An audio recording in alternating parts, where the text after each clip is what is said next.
අද මම ඔයාලට කියලා දෙන්නේ පරිගණකවල භාවිතා කරන කේත ක්‍රම ගැන. අපි බලමු මොනවද මේ පරිගණකවල භාවිතා කරන කේත ක්‍රම කියලා. අපිට දීලා තියෙන්නේ මෙන්න මේ කේත ක්‍රම හතර. පළවෙනි එක තමයි BCD. අපි ඒකට කියනවා binary coded decimal කියලා. දෙවෙනි එක ASCII, American Standard Code for Information Interchange.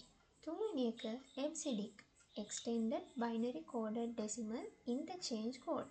හතරවෙනි වර්ගය තමයි Unicode. දැන් අපි බලමු මේ කේත ක්‍රමවල භාවිතා කරන බිටු ගණන කීයද කියලා. BCD කේත ක්‍රමයේදී අපි එක් අනුලක්ෂණයක් නිරූපණය කරන්න භාවිතා කරන බිටු ගණන තමයි 4. ASCII කේත ක්‍රමයේදී අපි භාවිතා කරන බිටු ගණන 7යි. EBCDIC කේත ක්‍රමයේදී අපි භාවිතා කරන බිටු ගණන 8යි. Unicode කේත ක්‍රමයේදී අපි භාවිතා කරන බිටු ගණන 16යි. දැන් අපි බලමු කොහොමද මේ කේත ක්‍රම වලින් ගණන් හදන්නේ කියලා. ඔයාලට O level වලට අදාළව එන්නේ BCD වලයි ASCII වලයි ගණන් හදන්න විතරයි. දැන් අපි බලමු BCD කේත ක්‍රමයේදී ගණන් හදන්නේ කොහොමද කියලා. BCD කේත ක්‍රමයේදී ගණන් හදද්දී මෙන්න මේ විදිහට අපිට වගුවක් ලියා ගන්න වෙනවා. අපි මේක දීලා තියෙන විදිහට කොහොමද බලමු සංඛ්‍යාවක් දුන්නාම ඒකට අදාළ BCD අගය ලබා ගන්න. මෙතන ඔයාලට පේනවා ඇති දශමයේ අගයක් දීලා තියෙනවා. මේ දශමයේ අගයට අදාළ BCD අගය දකුණු පැත්තෙන් දීලා තියෙනවා. එතකොට දශමයේ අගයක් BCD අගයකින් ලියද්දී අනිවාර්යයෙන්ම අපිට බිටු 4ක් තියෙන්න ඕනේ. එතකොට මේකේ පෙන්වලා තියෙන විදිහට බිංදුව ලියනවා නම් බිංදු 4ක්, 1 ලියනවා නම් බිංදු 3යි 1, 2 ලියනවා නම් බිංදු 2යි 1යි බිංදුව, 3 ලියනවා නම් බිංදු 2යි 1යි 1, 4 ලියනවා නම් බිංදුවයි 1යි බිංදුවයි බිංදුව, 5 ලියනවා නම් බිංදුවයි 1යි බිංදුවයි 1, 6 ලියනවා නම් බිංදුවයි 1යි 1යි බිංදුව, 7 ලියනවා නම් බිංදුවයි 1යි 1යි 1, 8 ලියනවා නම් 1යි බිංදු 3යි, 9 ලියනවා නම් 1යි බිංදු 2යි 1. දැන් අපි බලමු උදාහරණයක්. අපිට දීලා තියෙනවා 37 කියන දශමයේ සංඛ්‍යාව BCD කේත ක්‍රමයෙන් දක්වන්න කියලා. එතකොට මෙතනදී අපි බලන්න ඕනේ තුනේ ඉලක්කම ලියා ගන්න අපිට BCD කේත ක්‍රමයේදී අවශ්‍ය වෙන ඉලක්කම් මොනවද කියලා. මෙතන අපිට දක්වලා තියෙනවා තුනේ ඉලක්කම ලියා ගන්න අපිට අවශ්‍ය වෙනවා 0.2යි 1 2යි. එතකොට ඒක අපි මෙතන ලියා ගන්න ඕනේ. ඊළඟට 7 ඉලක්කම ලියන්න අපිට ඕන වෙනවා 0යි 1ව 3යි. එතකොට 3 ඉලක්කමට අදාළ BCD අගයක් 7 ඉලක්කමට අදාළ BCD අගයක් දෙකම එකට කරලා ලිව්වහම අපිට ලැබෙනවා 37 කියන දශමයේ සංඛ්‍යාවට අදාළ BCD කේතය. අපි තව උදාහරණයක් බලමු. මම මෙතන අරගෙන තියෙනවා 854 කියන දශමයේ සංඛ්‍යාව. එතකොට අපි බලන්න ඕනේ මේ 8 කියන ඉලක්කම හදාගන්න අපිට මොනවාද අවශ්‍ය වෙන ඉලක්කම් කියලා. අපි ඇත්තටම මේක හදාගන්නේ 1 2 4 8 කියන සංඛ්‍යා හතර පාවිච්චි කරලා. එතකොට 8 ඉලක්කම හදාගන්නව නම් අපිට අවශ්‍ය වෙන්නේ මේ 8 ඒවා එකක් විතරයි. ඉතුරු කට්ටිය ඕනේ නැති නිසා එයාලට අපි බිංදුව දාගන්න පුළුවන්. ඊළඟට 5 ඉලක්කම හදාගන්න අපිට ඕන වෙනවා 4 ඒවා එකකුත් 1 ඒවා එකකුත්. ඒ දෙන්නට අපි 1 ඉලක්කම දාගෙන අවශ්‍ය වෙන්නේ නැති ඉලක්කම් දෙකට බිංදුව දාගන්න. ඊළඟට 4 ඉලක්කම හදාගන්න අපිට අවශ්‍ය වෙන්නේ මේ 4 කියන එකේනා විතරයි. එතකොට එයාට අපි එක දාලා අනිත් අයට බිංදුව දාගත්තාම හරි. ওই විදිහට අපිට මේ අදාළ සංඛ්‍යාවේ BCD අගය ලබා ගන්න පුළුවන්. ඊළඟට මේ 854 කියන දශමයේ සංඛ්‍යාවට අදාළ BCD අගය මේ විදිහට ලියලා පෙන්නන්න පුළුවන්. මං හිතනවා BCD අගයක් කොහොමද හොයන්නේ කියලා දැන් ඔයාලට පැහැදිලි ඇති. ඊළඟට අපිට දීලා තියෙනවා ASCII කේත ක්‍රමය. මේ ASCII කේත ක්‍රමය භාවිතා කරන්නේ ටෙක්ස්ට් එහෙම නැත්නම් පාඨ අකුරු නිරූපණය කරන්න.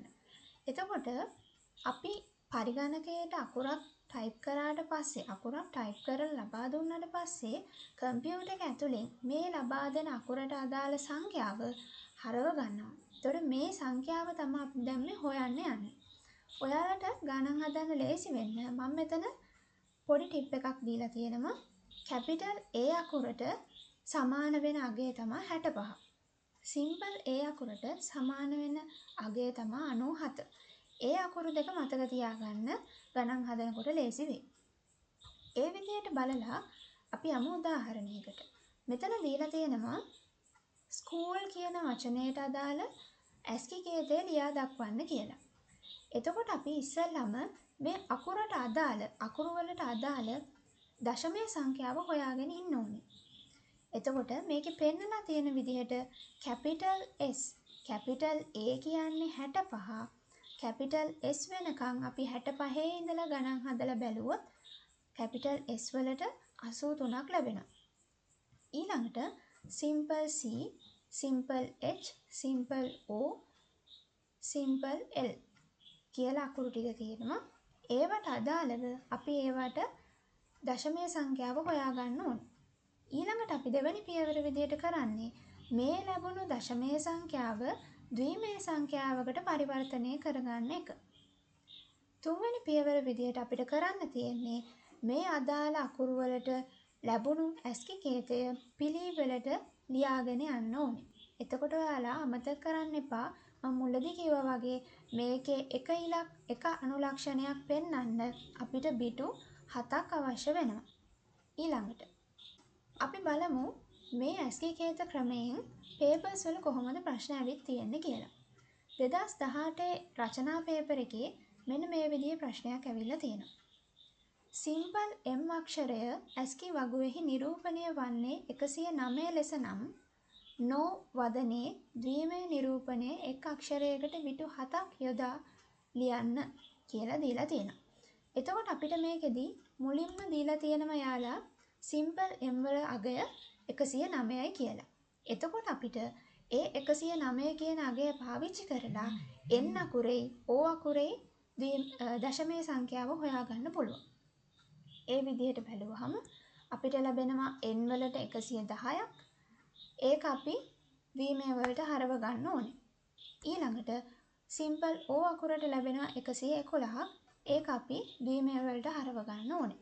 ඊට පස්සේ අපිට කරන්න තියෙන්නේ නෝ කියන වචනයට අදාළ කේතය ලියන්න නම් මේ සංඛ්‍යා දෙකම අපි ලබාගත්තු ද්විමේය සංඛ්‍යා දෙකම එකට කරලා ලියන්න තියෙනවා. එතකොට අපිට මේ ප්‍රශ්නෙට අදාළ උත්තරේ ලැබෙනවා. අපි බලමු තව ප්‍රශ්නයක්. 2020 අවුරුද්දේ රචනා පේපර් එකේ මේ විදිහේ ප්‍රශ්නයක් ඇවිත් තියෙන්නේ.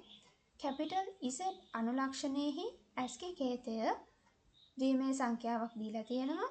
නම් කැපිටල් X අනුලක්ෂණය සඳහා ASCII කේතය කුමක්ද කියලා අහලා තියෙනවා. එතකොට කලින් වගේම තමයි මෙතන කැපිටල් Z අකුරේ ද්විමේය සංඛ්‍යාව තමයි දීලා තියෙන්නේ.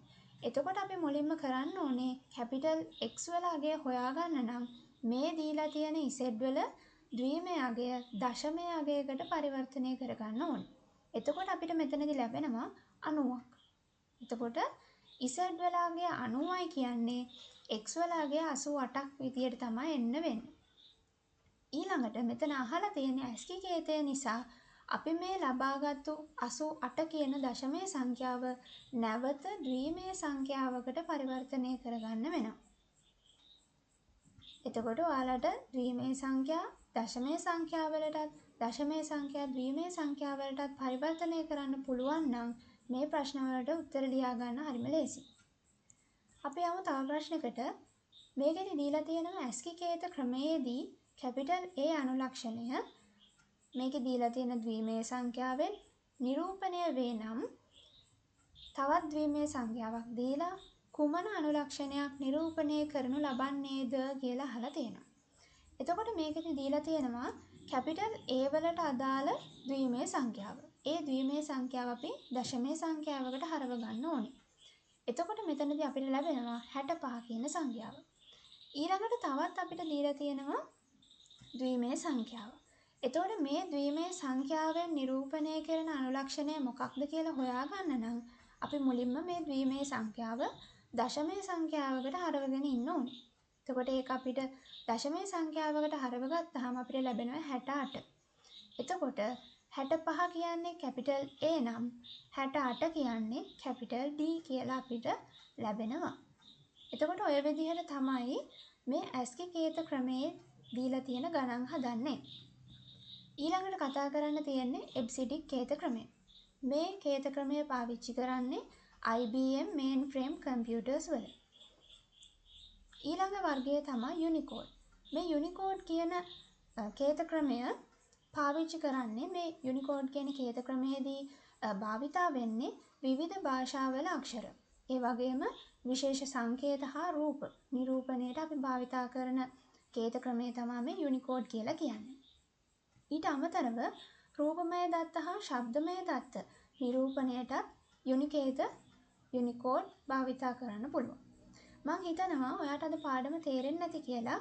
මොකක් හරි මේ පාඩමේ ප්‍රශ්නයක් තියෙනවා නම් ඔයාලට කමෙන්ට් එකක් දාලා ඔයාලා ගැටලුව ඉදිරිපත් කරන්න පුළුවන්. එහෙනම් අපි තවත් අලුත් පාඩමකින් ඊළඟ වීඩියෝ එකකින් හමු වෙමු.